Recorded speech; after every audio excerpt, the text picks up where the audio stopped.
So thank you everyone for joining us this evening. My name's Dan Winter and I help coordinate the OTAC program. And tonight we have a session looking at acute pain management for people on opioid agonist treatments. And joining us and leading this session this evening is Dr. Joshua Watts from Drug and Alcohol in SLHD. And I also have Dr. Sharon Reid, who is one of our medical advisors with the OTAC program and also based at Drug Health SLHD with Josh. But before we continue any further, I would like to make an acknowledgement of country. So as you all know, we are joining by Zoom this evening, and we're coming from all across New South Wales and in some cases interstate. And I would like to make an acknowledgement of the traditional custodians on all the lands on which we're meeting this evening and pay respects to elders past, present and emerging. And the big question that I did just mention before, or who's joining us tonight and where are we from this evening? As you can see, as always, we like to fill out this little map, and we have some wonderful representation across both metropolitan areas and regional areas, of course.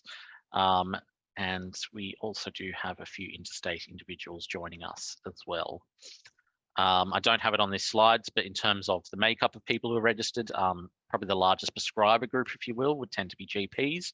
And we often have a lot of interest from pharmacists as well. So but whoever you are, and for whatever reason you're joining us this evening, you're very much welcome. Sharon, would you like to chime in or have any questions or comments at this stage? No, unless you want me to go through any of the upcoming slides. Yep. So I'll move to the next slides. Okay, so these are just, and a lot of you have been to these talks before, so we want to go through them pretty quickly because it's a bit repetitive. But basically, we aim to provide a beneficial and convenient learning environment for people that are interested in learning more about OAT and related matters. It's an online via Zoom case-based discussion, and after the session, Daniel will forward on any relevant resources that we have. We try and stick very tightly to time, finishing ideally by 5:02, but no later than 7. And for those that are interested, a certificate of participation will be emailed to you so you can use them for your CPD points. And also there's a link there for any previous recordings that you might be interested in catching up on. And also the other big message is, please, if you've got any interesting topics or case studies that you'd like us to be inspired by to create a case-based webinar, or perhaps if you'd like to be involved in creating one with us, please contact Daniel via his email. Thanks, Daniel. Yes, and yeah, definitely on that point, if you do have a case or a suggested topic, please, as always, flick them through, and as well as if you would like to facilitate a session, always welcome to chat to you about that. And there we are, Sharon, next slide. Oh, and I think most of you know these rules, but basically keep your microphone on mute unless you're asking a question. You can write questions in the chat and I'll try and keep an eye on them and pose them to the speaker. Or if you really want to ask a question directly, then raise your hand and the facilitator will get to you. And if you do speak, please introduce yourself. And remember from the beginning that this webinar is recorded for other people that couldn't get here. So please be careful not to reveal any sort of confidential information. And, just a general reminder about being considerate and polite to your colleagues. And of course, if there's anyone here that feels they might have a conflict of interest prohibiting their attendance at the webinars, please let us know. Thank you.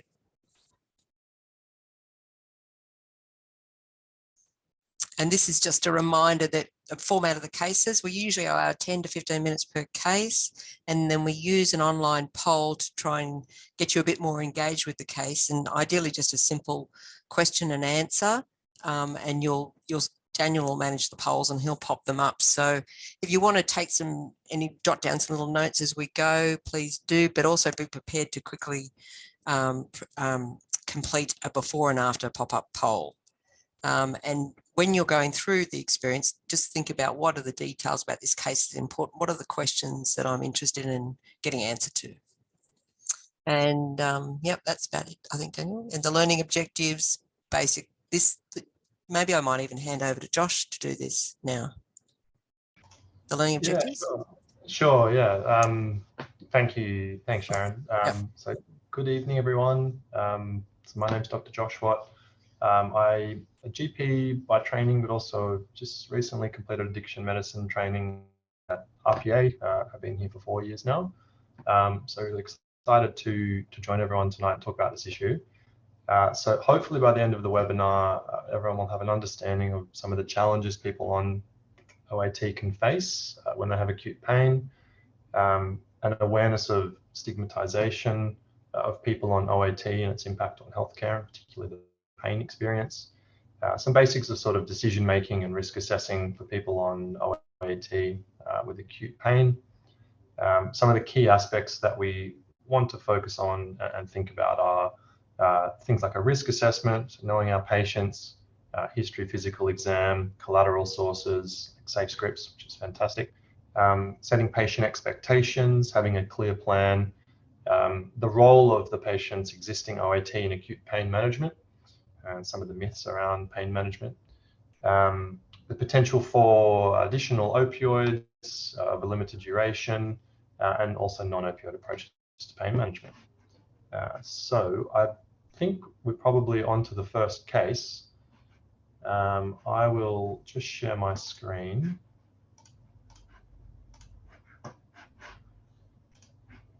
Okay, can I just some confirmation that that's visible?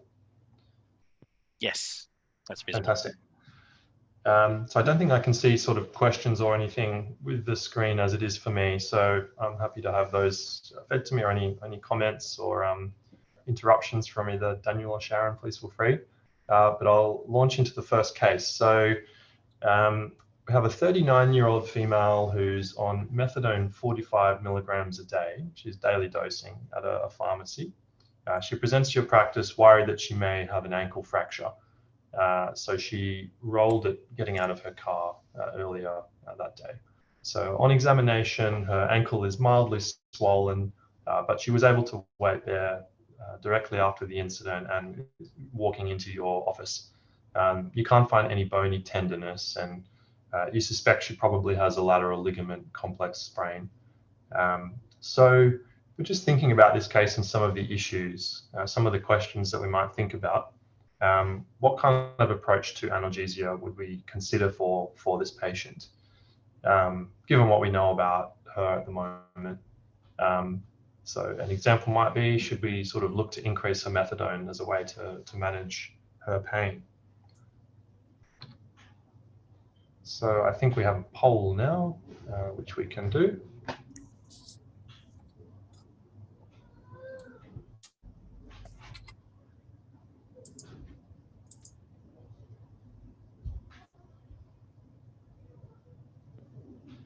And we've had about 60% of people complete the poll, so we'll leave it up for another 5-10 seconds. Lock in your answer.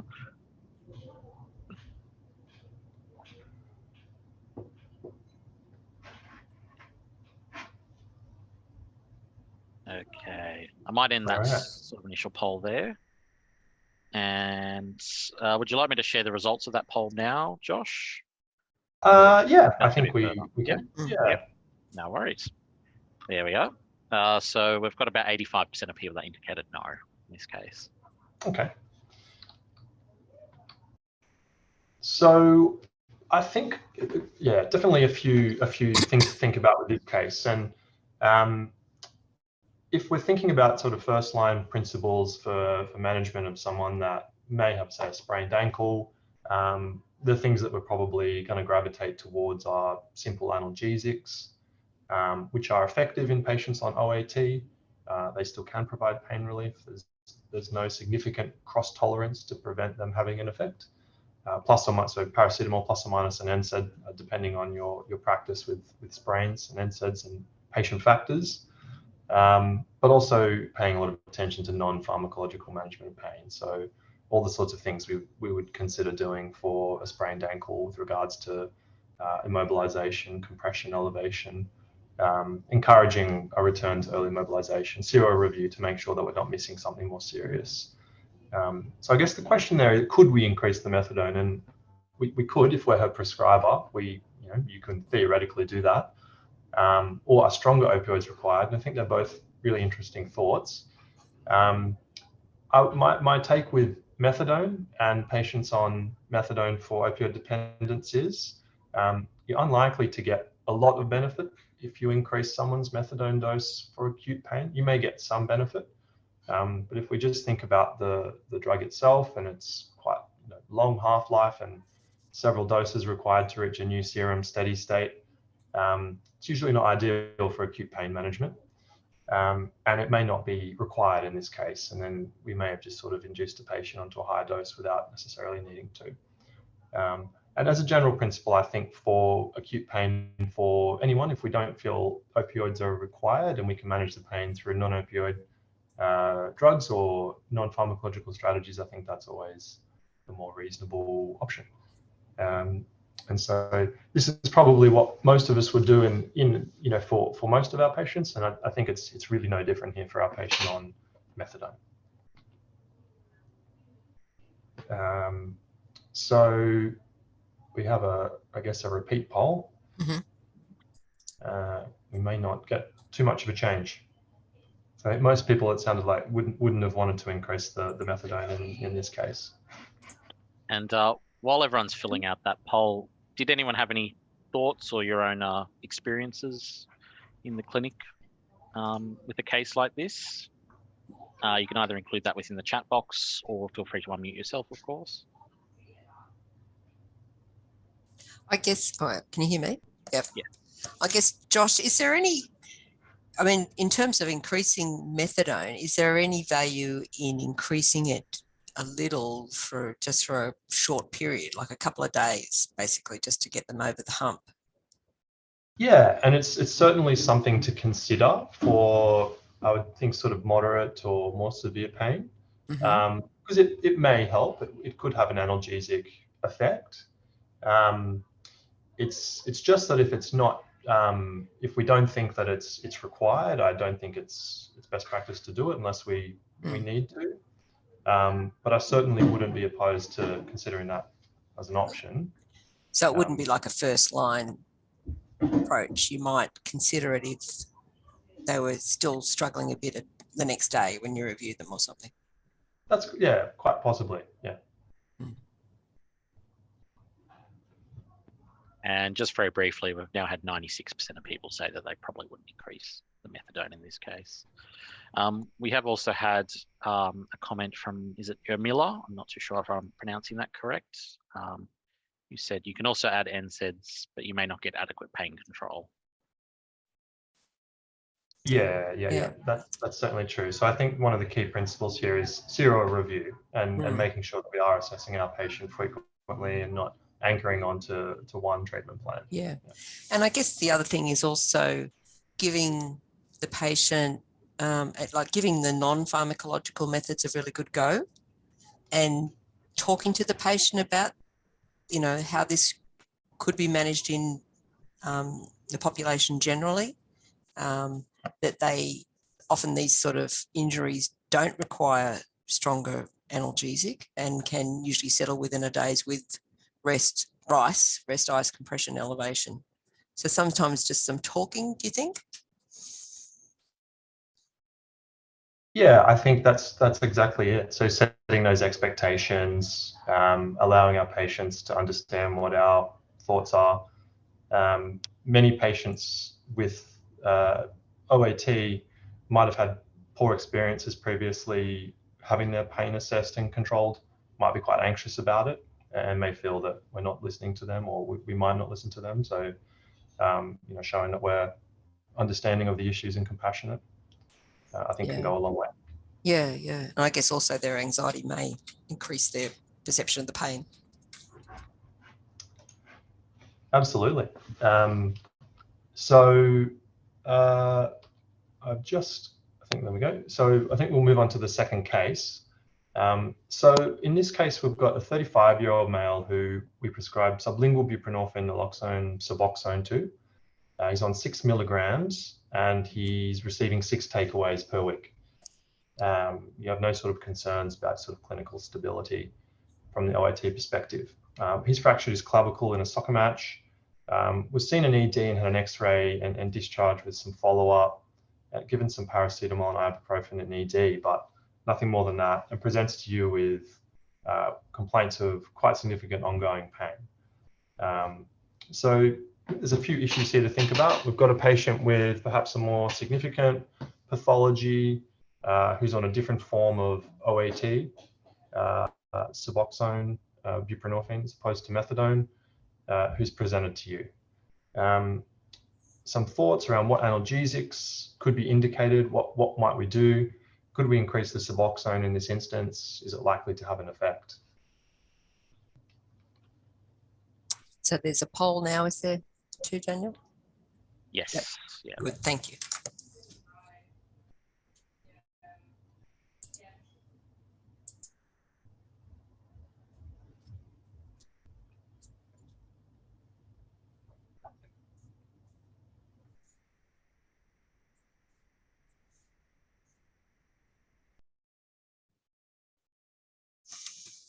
Okay. We've hit about 70%. We've answered it. So I think I'll share the results now and we can have a bit of a look initially. 59% have said no, 41% have said yes. So a bit different from the previous case. Yeah, so some more people thinking we could potentially increase the Suboxone. So, and again, this is not, this is an approach that say I might take or consider. This is not to say this is the only approach that we should take or do. I think we're all, we can all make decisions as clinicians and often justify them even though they're slightly different. So in this case, what we've considered doing is prescribing some regular simple analgesics, paracetamol, NSAIDs, plus immobilization. We, in this case, are going to increase his buprenorphine by 4 to 8 milligrams. And we're going to talk to him about, instead of taking that all at once in the morning, as he has been doing, to split the dose, TDS. So a few different things to talk about there. So again, there's always a focus on not forgetting about simple analgesia and non-pharmacological strategies that can be helpful for pain. And the second thing is, in this case, we've decided to increase the OAT, and I suppose we should talk about why. So in this case, I think this patient was on a relatively low dose of Suboxone at only 6 milligrams. And we know that Suboxone is a drug that we can increase quite quickly. You can reach the maximum dose within 4 days, as opposed to several weeks to months that it might take with methadone. We know that it's also got a dose-dependent analgesic effect, which is probably diminishing returns at much higher doses as you get complete receptor saturation. But at the lower dose ranges, you're getting a little bit more bang for your buck with dose increases. We also think as a partial agonist, it's potentially less of a risk for respiratory depression interaction with other CNS depressants. And that might be less of a concern than if we were to really be pushing up a dose of methadone. And another thing that we can do with this patient is, because he's on takeaways and has sort of custody of quite a lot, we can encourage him to split the dose throughout the day. So presumably he's receiving a combination of films. And we think that splitting the dose of OAT can improve analgesia, even if the total daily dose is the same. The principle behind that is the properties of both buprenorphine and methadone for preventing withdrawal last quite long. So a dose will prevent withdrawal for, if you're on the right dose, 24 hours or more, ideally. But the analgesic effect wears off a bit quicker. And so if we can dose the medication 3 or 4 times a day for Suboxone, that can be quite helpful to sort of maximize that analgesic effect and improve pain control. Obviously, that's tougher to do with methadone, especially if someone's daily dosing is not taking, they don't have a lot of takeaways. You could, theoretically think about giving them a temporary increase in takeaways, but then thinking about other risks, or whether they can have half the dose in the morning and half the night. But often these things are quite impractical and difficult to do. With patients on Suboxone who are sometimes on more takeaways or Subutex, you often do have the capacity for them to split the dose a bit more throughout the day. But I guess, maybe we tried that and it didn't work.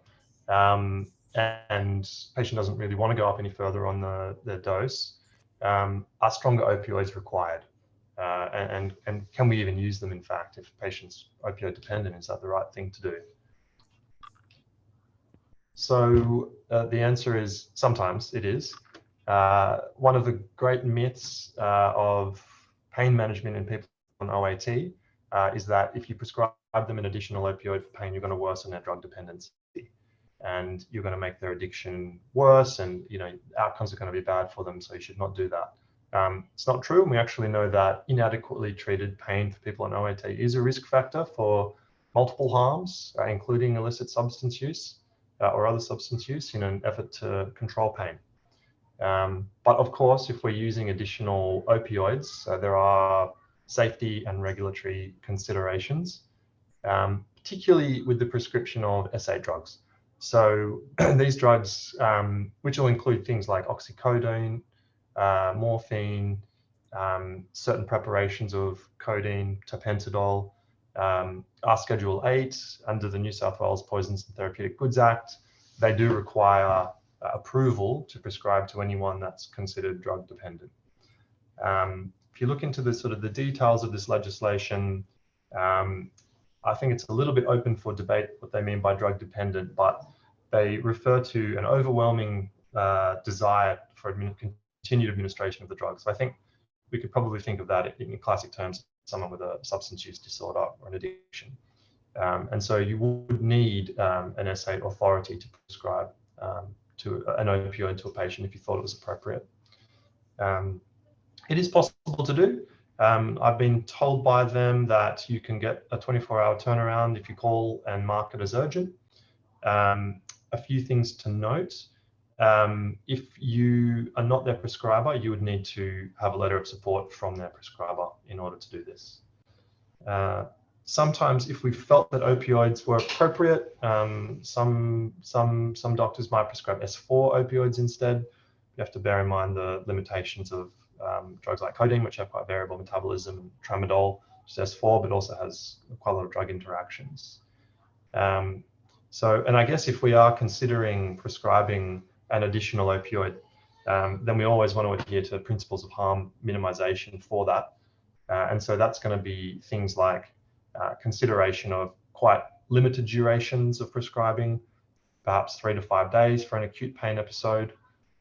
For stage supply, if we're concerned about diversion or misuse, and for not writing a script for more drug than is needed. You can write a script, a valid authority script for 2 tablets of a medication. You don't have to write the full amount that's listed on the packet.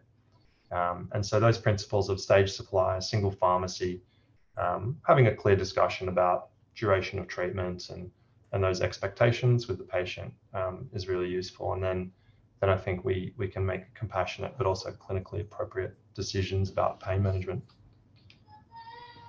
So, I mean, you've probably been a little biased by what I had thought I might try in this case, but I'm interested to see, would other people increase the Suboxone in this case, or would they do something different? And just while I'm launching that poll, we've had Dan say, I think in practice, many doctors would prescribe short-term without bothering to get the additional authorization. Any comments on that, Josh or Sharon? Well, yeah, I mean, I think that's correct. I think that does occur. But I suppose we all should be aware of the relevant legislation and what's legally required if we are doing that. And do we need anything for Panadine Forte or tapentadol?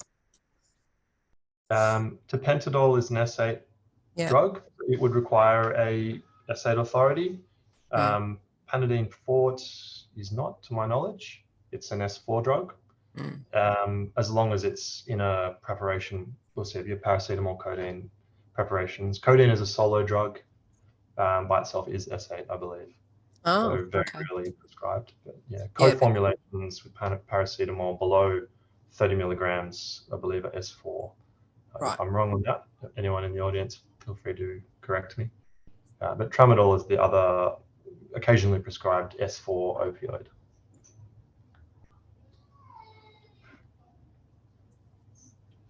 I've had Joel just confirm that Panadine Forte is S4 in New South Wales, not elsewhere, whereas S4D. And a few other comments. We've had Alison say, it doesn't seem to be an obstacle at all. Many of our patients get oxycodone, etc., from GPs without any approvals. And John Smart said same sentiments here too, but short term only. Think about discharge post-operative patients. Yeah. I mean, that's a good point too about the post-op discharge patients being given a handful of, a bucket full of pills from discharge without any clear instructions. I mean, can someone that's naive to opioids become dependent on opioids from post-operative pain medication? Yeah, absolutely. And that's probably one of the most common ways people do develop an iatrogenic opioid dependence is with post-operative pain. I think that's been identified as a clear mechanism.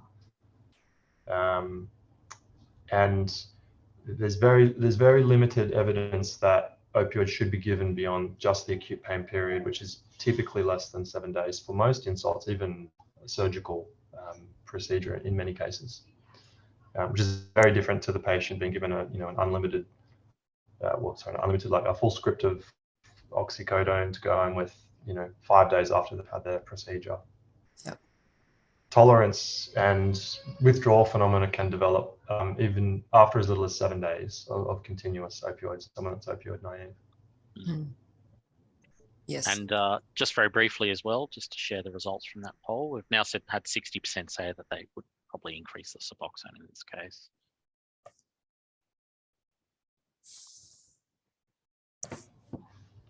Many ways to skin a cat.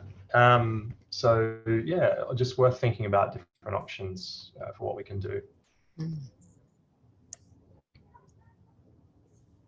Okay, so the third case, we've got a 44-year-old male who's on depo-buprenorphine. He's on a dose of 128 milligrams of Buvidal. Comes to your clinic with a recent onset severe lower back pain. You take some observations. His temperature is 38.5. He has a heart rate of 105 beats per minute. His observations are otherwise normal. He reports that he's been injecting heroin quite recently. So what is your approach to this situation? How do we manage his acute pain in this scenario? I might just see if people would like to make some comments in the chat before I start talking. Or similarly, feel free to unmute yourself if you'd prefer to talk rather than type. So, What's everybody's impression about this scenario? So, refer the patient to radiology, may have discitis. Lee says sepsis. Dan says diagnosis for the fever, query sepsis, go to ED. From Angela, John says, could he have a spinal infection? What's his CRP? Scott Webster, infection. Alison, EAD. What's Michael, sent through to A&E, query septicemia. Yeah, I think that's the key. That's the key feature here, that this patient's meeting sort of sepsis criteria. The clinical history is very concerning for an injecting-related complication. That lower back pain could be consistent with discitis, an epidural abscess. And so in this situation, our role is probably not to manage his acute pain, but to get him assessed quickly in ED and potentially given antibiotics. So that's where I'd be picking up the phone and giving the admitting officer a quick call and sending them through. But I am his practitioner for OAT, and I do know about that. So I'm thinking about what will happen with his pain management in the back of my mind as I'm doing this. So this patient's presented to you, should we increase their Buvidal dose? And to make it maybe a bit more, applicable to, I think, what most people have said, which is they're going to go to ED. You get called, they're due for their Buvidal, let's say the next day, and you get a call from someone saying they're due, what dose do you want them to have? Do you tell them a higher dose, or do you say discontinue it? So we'll let people make a decision. Should we increase their Buvidal? Yes or no?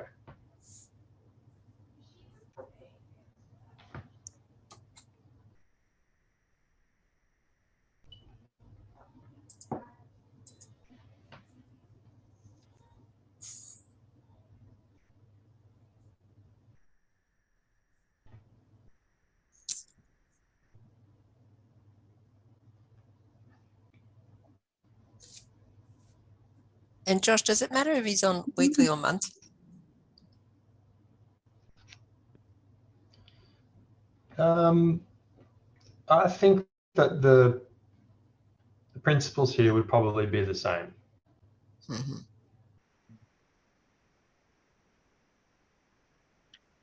Okay, we might end that poll there.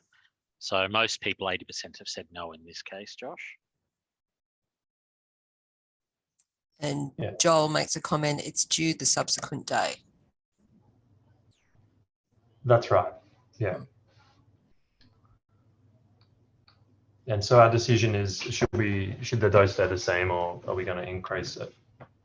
Were there any other comments or thoughts or alternative suggestions, or should I move on? No further comment on the chat at the moment. What were you trying to say, Joel, when you're saying it's due the subsequent day?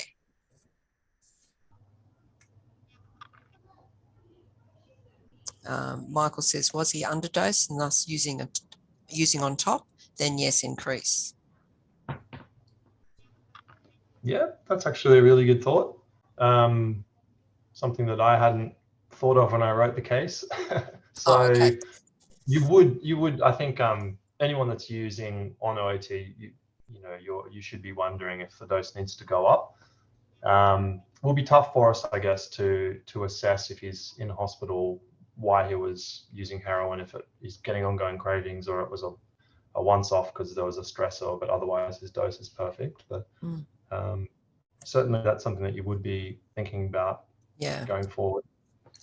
Joel just mentioned that he was replying to a previous question, and Jeanne Marie says he may go to theatre. Depo-Bute might complicate his perioperative analgesia. Yeah, and that's a really, really good thought as well, and something to talk about.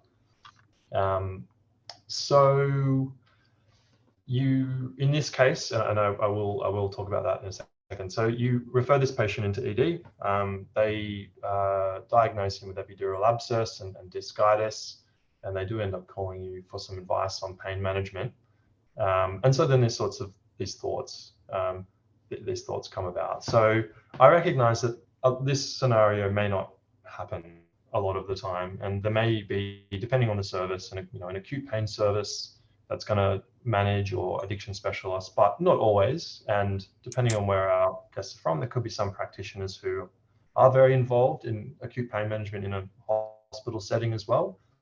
But also I think it pays for all of us to be aware, even if we're not intimately involved in pain management in a hospital, as to what happens, so we can counsel our patients and just be a little bit more mindful about what some of the potentialities are. So I just wanted to talk about that last point, and I forget the questioner's name, but it was about the depo-buprenorphine might interfere with pain management in the operative setting. And that's a very insightful comment, and it's something that's, I think, a little bit under-researched, and basically we don't quite know what's going on, but there's certainly some case reports that people on particularly high doses of buprenorphine, and these are actually predominantly people on sublingual buprenorphine, because Buvidal, depo-buprenorphine are more recent, have had very, very difficult to control surgical pain. And the reason behind that is thought to be the fact that buprenorphine is such a high affinity partial agonist that it can prevent the binding of additional opioids that you might want to use to provide pain relief. Buprenorphine's got a higher affinity than methadone. It's got a higher affinity than morphine, much higher affinity than oxycodone, which is probably the most commonly used pain medication. Its affinity is greater than fentanyl's even, which means that you often need much higher doses for patients on buprenorphine to get pain control if they're on a really high dose of buprenorphine. However, I think that's still a bit of a theoretical consideration, and most guidelines in Australia now, including the anaesthetic guidelines, would suggest that regardless of the buprenorphine dose, same would go for methadone. If someone's in acute pain in a hospital setting or elsewhere, you should continue them on the same dose at least, the same dose of the medication. And I would think that thoughts about maybe reducing the dose would require, a lot of thought and discussion with the patient. There's some evidence that discontinuing is associated with bad outcomes. So there used to be a bit of a trend to just stop the buprenorphine and use other potent, more full agonist opioids for pain management. But I think there's enough evidence now that that's not associated with the best outcomes, and it's quite difficult to get people back onto buprenorphine sometimes, and can be associated with overdose in that process, or loss to follow-up. So yeah, I think that's a really interesting area, and I guess the most relevant recent guidance is to just continue the same dose, but then enact other strategies. But certainly I might be weary of really increasing someone's buprenorphine dose very high as a solo strategy if I thought they were going to be in severe pain, likely to need doses of other opiates or IV opiates or PCAs and those sorts of things, just because we do think that there could be a bit of that pain interference effect. But I probably wouldn't, at this stage of where the evidence is, be sort of aggressively down titrating them until that's sort of more clear. So the question is then what can we do? And it's all about thinking about additional pain management strategies that can be useful for patients on OAT in severe pain, and what other resources could be helpful if we need a bit of advice on what to do. So I have spoken a bit there. I guess the next slide we will talk about what those sorts of additional things are, but in this instance, I'm just interested in people's thoughts on whether we should we increase that Buvidal dose? Is that going to be helpful? Should we bump it up?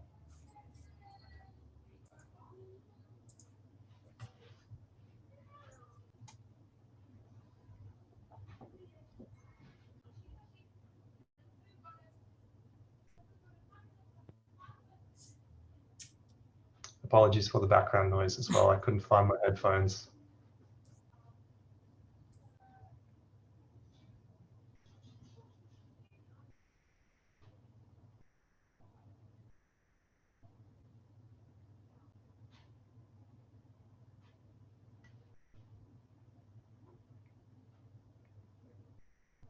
Okay, most people have responded to the poll. So just sharing the results, 96% had said no in this case now. So this is the, I guess, suite of options that we should be aware of when we're thinking about pain management. And this does extend into the hospital setting. Some of these are obviously not at all applicable to community management. And I recognize that, or may not be practical in that setting, but these are the sorts of possibilities. And it's a bit of a sort of a ladder, I think, of ways that you might think about managing pain. Starting at the top with what we've talked about is don't forget about simple analgesics, which we know can reduce opioid requirements in some cases. Paracetamol plus or minus NSAIDs if there's no contraindications and they're appropriate to use. Really important to not forget non-pharmacological strategies. That might be heat or conversely cold, movement, very important, exercise. By the same token, immobilization could be a critical strategy. Distraction as well, psychological therapies. So giving people something else to focus on can be a little bit helpful. OAT dose increases can be helpful in some cases. I think particularly helpful if someone's on Suboxone and they can split their dose, and you're on a lower dose of Suboxone. I think your chance of getting a good analgesic response are much better than if you go from 28 milligrams to 32. I think you may not get as much from that increase as if you go from 4 to 8. Methadone can be increased to manage pain, but I think we've just got to be wary that methadone accumulates, and we have to adhere to guidelines on how quickly we can increase it. And it can take sort of several days to reach that steady state. And depending on the patient's stability and suitability, it might be tougher to split dose in the community as well. Of course, in the hospital setting, it's very easy to split dose methadone and to increase doses quicker. So it can certainly be done a bit more with ease. Additional opioids. The key thing to remember is that patients on OAT are opioid tolerant by nature, of course. So they're likely to require higher doses of opioids than patients who are not on OAT. And that's a common trap is people getting prescribed very low doses of opioids. Of course, they don't work very well and they're continuously asking for more, and people put it down to drug seeking. It's just that they've not been given a sufficient dose because their receptors are so tolerant to opioids. Sometimes we think about higher affinity opioids for people on really high doses of buprenorphine, which might be thinking a bit more like morphine or fentanyl as opposed to oxycodone. But those sort of guidelines on pain management in buprenorphine are still emerging. The question of non-opioid adjuncts, I think, applies probably more to the acute pain setting in a hospital environment where there is a lot of monitoring and acute pain sort of expertise from anesthetics usually. But that's drugs like clonidine, gabapentinoids like pregabalin, sometimes ketamine, which can be given sort of in an infusion, and then might be really, really important.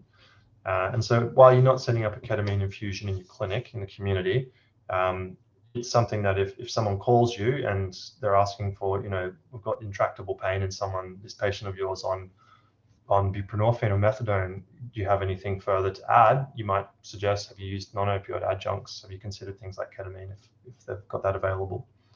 And what we know is really effective as well is anesthetic techniques, and neuraxial blocks or regional anesthetics post-procedurally can be really valuable in reducing opioid requirements and improving pain. I will move on to the last slide. Before I do, did anyone have any comments or thoughts about this sort of summary of options? There are a few questions here, Josh. Can I just go through them?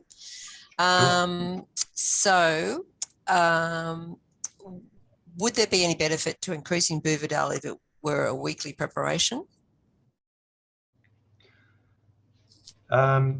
So I think that would probably depend on the level of pain. So if you've got someone at low to moderate level of pain, then yeah, quite possibly.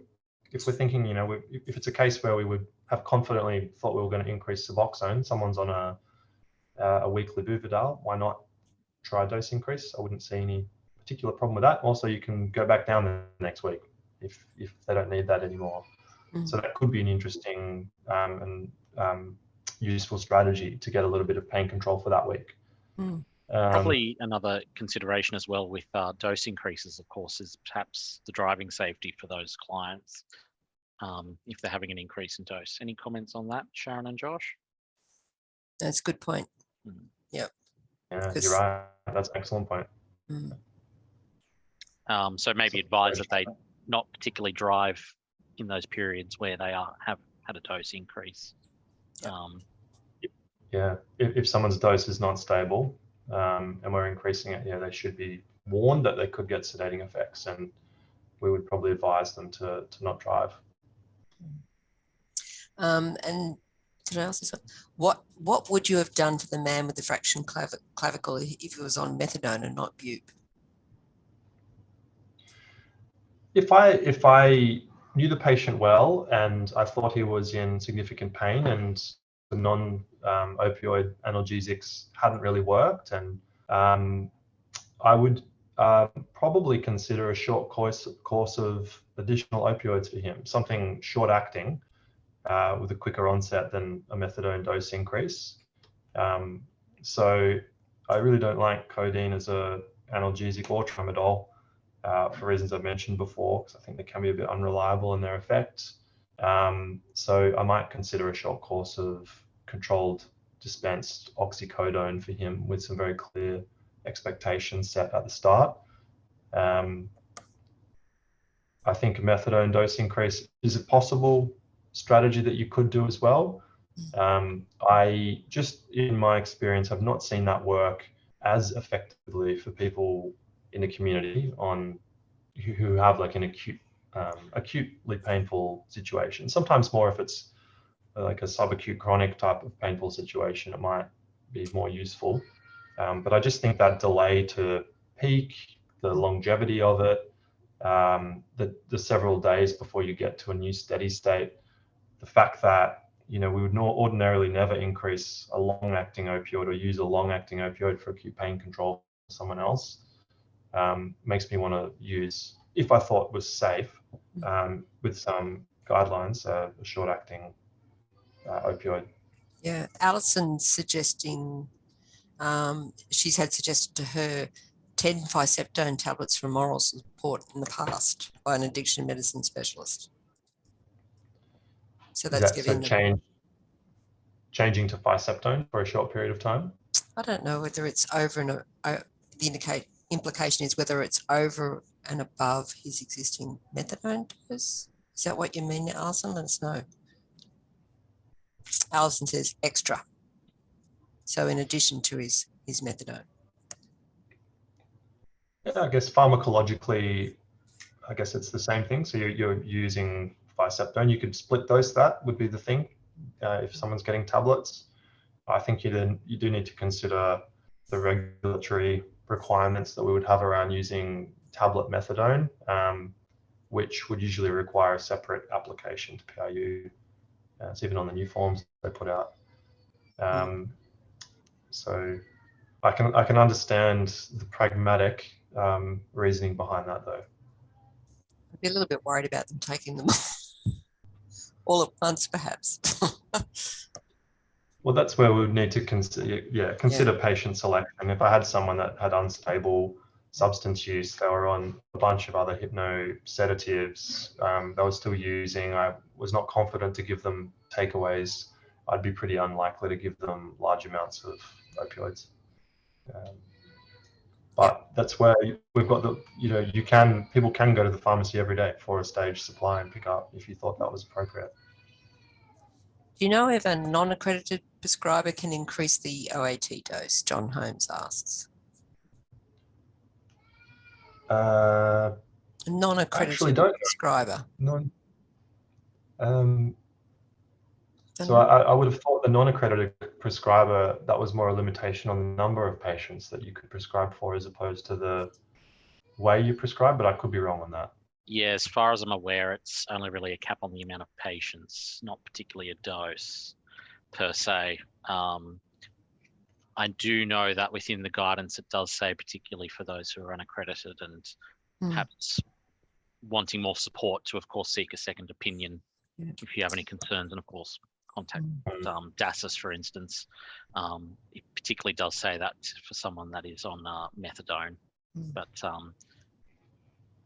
yeah, and Alison also makes a point that, related to the stigma, I guess, that our patients are often have extra opioids or other analgesics withheld in hospital due to a misunderstanding about bupamethadone covering their needs. Fantastic point. And that's probably one of the other main myths that we should think about, that we encounter with pain relief in OAT, that people will assume that the baseline dose that someone's on is an effective analgesic for that person. And it's not, and it's not going to cover an acute pain insult in particular. And so that's a matter of where we can step in as prescribers and educate the clinicians involved. And say, no, that dose it's not going to be sufficient to cover the pain. They're going to be tolerant to opioids. You may need to use higher doses. You're not going to worsen their addiction by doing this, and in fact, you're going to probably improve their outcomes by managing their pain appropriately. Yeah, Nicola. So, really great point. Yeah, Nicola points out that she's actually had experience of this, saying that it was horrible because a junior doctor was frightened following a call to New South Wales Health and didn't prescribe, and the patient arrived at surgery in terrible pain the next day. Yeah, and this sort of feeds into the cycle of bad experiences with healthcare and avoidance of healthcare and challenging behaviours in healthcare settings because of previous poor experiences. Yeah, so basically everyone has to go forth and educate. And then what else? There was Mario Chung says, what are the considerations for patients with multiple psychiatry medications instead of additional opioids? So this is a patient who's, say, on like an antipsychotic. Is that what we're thinking? Or other? I'm not clear if Mario is still on the line. Do you want to unmute and clarify? Yeah, so my patient, I've actually got a certain patient in mind. And so this patient has recurrent back pain. And the other medications they're on is like Abilify, Asenapine, Lamotrigine, Temazepam, and Seroquel.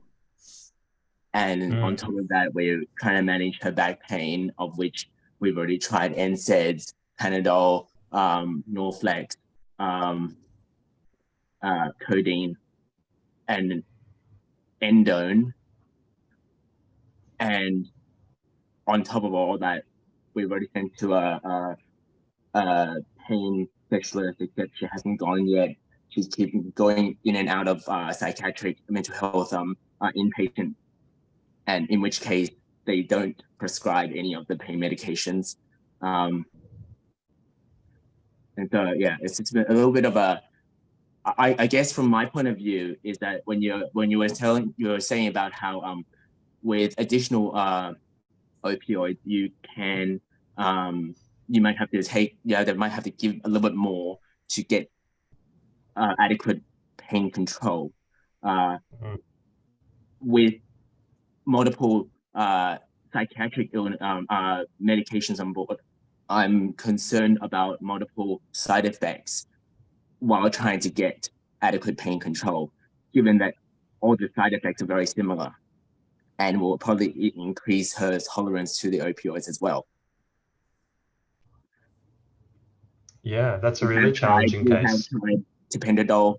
We have also tried Temgesic, and neither of them did anything for her. And so what is her OAT? Is she on buprenorphine or methadone? No, not at the moment. And so I'm trying to get I'm just listening in on this webinar just to get an idea of to where we want to go with. I'm so sorry about this. Oh no, it's interesting and a not too uncommon problem. Yeah. There's all the risks of all those multiple medications and sedation and risk of overdose. That's, that's problematic.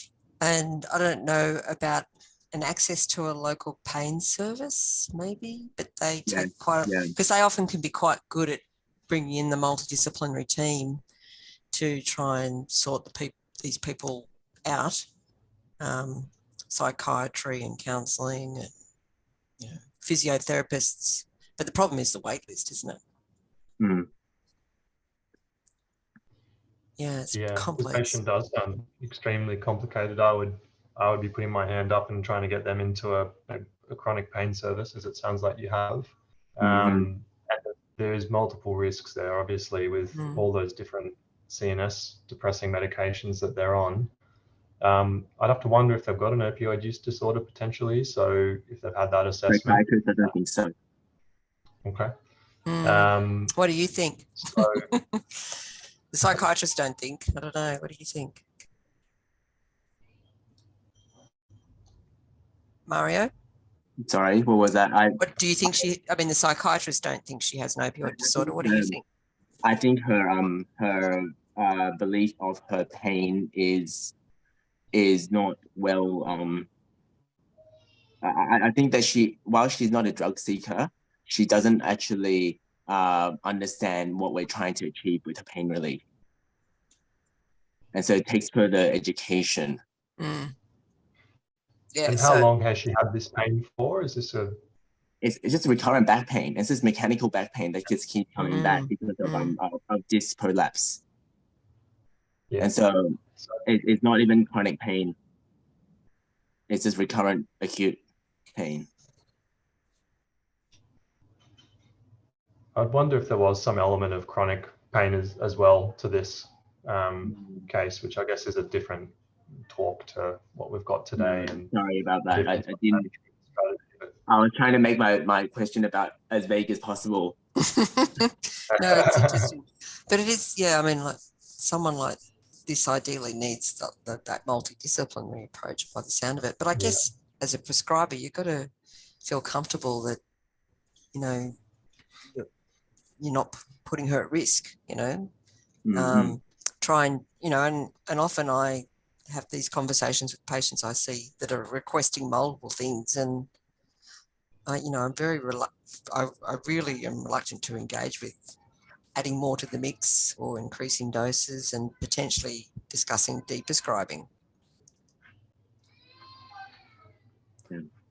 But, you know, I think that's easier said than good done. a good segue to this slide, which is about how do we get help with these sorts of things. So in a lot of hospital settings, there will be acute pain services that you can seek advice from. Your local AOD service may have someone on call to talk to. If not, there is DASAS, so the Drug and Alcohol Specialist Advisory Service, which is 24 hours a day, funded by New South Wales Health, run through St Vincent's Hospital in Sydney. And so there's details there on how to contact them. And if you had a complicated patient with you know, potential addiction issues and pain issues, I'd be thinking they're a really good person to give a call to as well. So that slide's there. I'm not sure if they get sent out, but they're very easily Googleable if you don't have access to them. Yeah. So, and look, and I guess just to finish up with from that question from Mario, I think the difference between acute and chronic pain management is a bit of a blurry line at some point, but they do have sort of different management strategies, and a lot of what I said is probably not that applicable to the chronic pain setting, which I think, to be honest, is much more challenging than the acute pain setting. And we are hoping to do a session on chronic pain, aren't we, Daniel? Yes, yeah, we actually have it scheduled in for, I think it's the 10th of October. It's definitely the month of October. And no need to write down these resources or guidelines because we will send them out to you, but just for reference, these are the specific acute pain sections within the OTP guidelines.